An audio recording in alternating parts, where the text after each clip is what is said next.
오늘은 단재강세 4479년 배달 4355년 양력 3월 17일 음력 2월 보름. 이 시간은 3월 둘째 주 목요일 새벽 경배 시간입니다.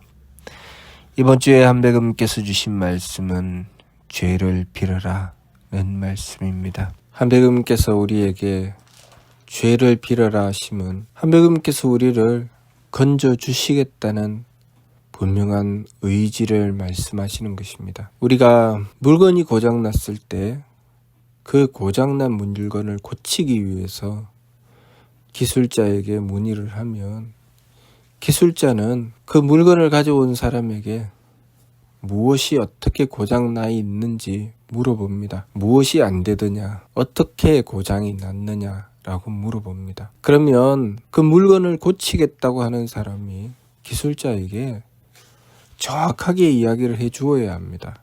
조금도 숨김없이 자신이 본 대로, 느낀 대로, 자신이 아는 대로 그 현상을 그대로 이야기를 해주면 기술자는 그 말을 듣고 그 기계를 탐지해보고 그 기계의 고장 유무를 확인해서 무엇이 어떻게 고장나 있는지 어떻게 고쳐야 할지를 찾아내는 것입니다. 한백음께서 우리에게 죄를 빌어라 하시면 그렇게 우리를 고쳐주시기 위해서 죄를 빌어라 하시는 것입니다. 우리가 인생을 살아가며 어떤 것은 우리가 고장나 있는지 알고 있는 부분이 있고 어떤 것은 우리가 고장나 있는 것인지 알지 못하는 부분이 있습니다. 우리가 물건을 기술자에게 맡겨도 내가 생각하는 부분과 기술자가 아는 부분이 다른 경우가 있습니다. 나는 이것이 고장났다고 생각했는데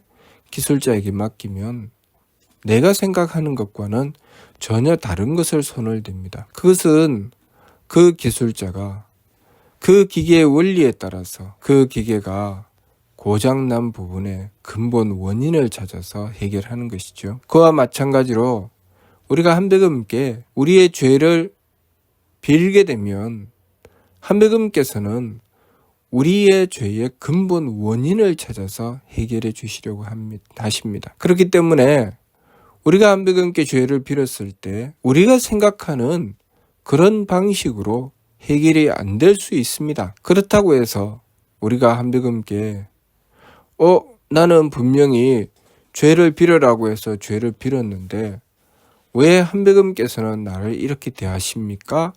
라고 생각할 수 있습니다. 마치 한백음께서 죄를 빌으라고 하셔서 한백음께 죄를 빌었더니 나에게 나타나는 현상은 오히려 죄를 빌기 전보다 더 힘들고 어려운 상황이 나에게 닥칠 수 있습니다.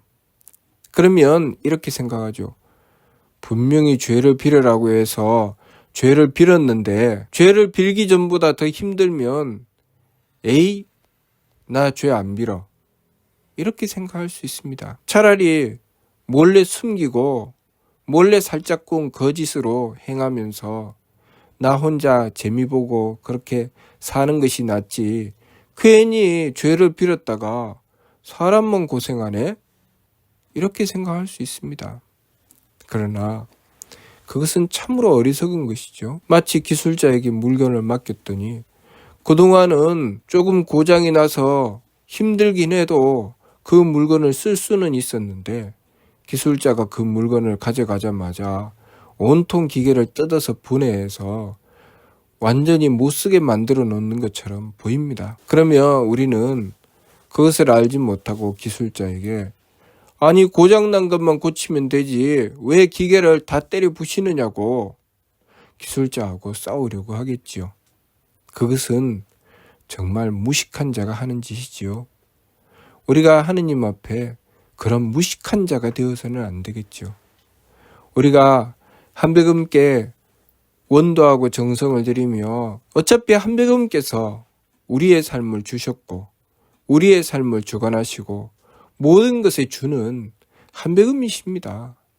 그러니 우리가 우리의 죄를 한백음께 빌었을 때 한백음께서는 우리에게 가장 옳고 가장 합당한 길로 우리를 구해주시는 것입니다. 그렇게 했을 때 우리가 조금 힘들고 어렵고 우리의 정성이 필요하다 할지라도 한백음께 순종하여 잘 받아들이고 한백음께서 주시는 바를 받들어서 바르게 행해 나가려고 노력하고 정성을 들일 때 한백음께서는 우리가 죄를 짓게 되는 그 근본의 문제를 해결해 주시는 것입니다. 만일 몸에 병이든 환자라면 환자가 병을 고치기 위해서 의사에게 찾아가서 치료를 받을 때 치료를 받으니까 치료받기 전보다 더 많이 아프다.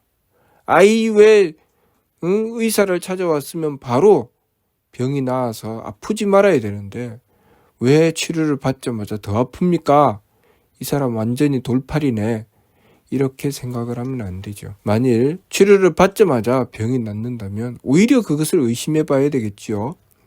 마약이나 먹어야 치료를 받자마자 바로 편안해지고 바로 낫는 것처럼 느껴지겠지요. 병을 고치려고 하면 그 근본을 찾아내어서 그 근본적인 문제를 해결해야 합니다. 그래서 의사는 그 근본적인 문제를 해결하기 위해서 오히려 더 아프게 만드는 경우도 있고 또 바로 그 통증을 해결해 주는 경우도 있습니다. 그렇게 한백음께서 우리에게 죄를 빌어라 하시고 우리의 삶을 주관해 주시고 우리의 문제를 해결해 주실 때 때로는 해결이 안 되는 것처럼 보이기도 하고 없던 문제가 생기는 것처럼 보이기도 하고 어려움을 겪게 되는 부분도 있지만 우리가 한백음을 확실하게 믿고 의심치 말며 지극한 정성과 원도로서 오로지 한백음의 뜻을 받들어 나갈 때 한백음께서는 분명히 우리 삶의 문제를 해결해 주시고 우리의 삶을 개선해 주신다는 것, 그것을 우리가 알아야 합니다. 그러니 우리가 드리는 정성을 멈추지 말고 한백음을 의심하지 말고 지극한 정성과 원도로서 한백음을 모시고 받들었을 때 우리의 삶은 개선되고 발전되면 발전되었지 뒤로 퇴보하지 않는다는 것, 그것을 우리가 알아야 합니다.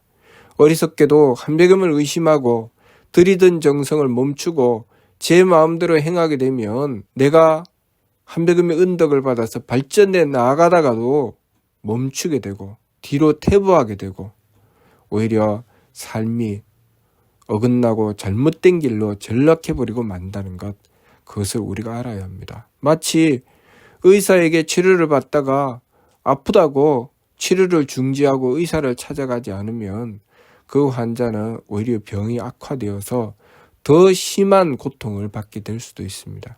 그런 것처럼 우리가 한백음을 모시고 원도할 때 그 근본의 문제를 해결해 내기 위해서 한백음께서 손을 대시고 우리에게 정성 들이게 하시고 때때로 어려움을 겪게 하실 때 우리가 의심치 말고 한백음을 꼭 믿고 지극한 정성을 들여 나가게 되면 우리는 몸과 마음이 모두 다 정신과 육체가 모두 다 건강함으로 행복한 삶을 얻어나갈 수 있게 된다는 것, 그것을 우리가 알아야 하겠습니다. 무엇보다도 중요한 것은 하느님이신 한백음께서 우리를 이 세상에 태어나게 하신 그 근본 목적, 그것이 우리 삶의 목적이죠. 우리가 이 세상에 타받고 태어난 그 사명이죠. 그 사명을 이루는 것이 가장 중요한 것입니다. 그러니 우리가 한백음을 모시고 받들어 원도하고 정성을 들여서 그 지극한 정성을 다했을 때 우리가 무엇보다도 우리의 사명을 제대로 행해 나갈 수 있다는 것, 그것을 우리가 알아야 하겠습니다.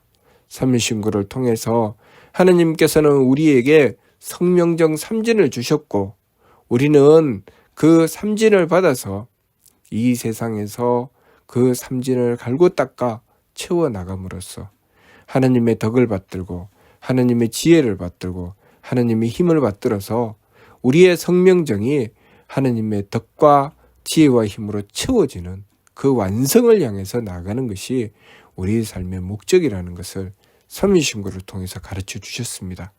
그러니 우리가 이 세상의 삶을 통해서 목적이 해야 할 것은 바로 그 성명정 삼진을 채워나가는 것이지 이 세상에서 내 욕심을 따라서 내 마음대로 살아가는 것이 우리 삶의 목적이 아님을 명심하고 항상 한백음을 모셔서 내 삶의 본질을 바르게 깨닫고 그 근본 목적을 향해서 삶을 살아나가야 하겠습니다.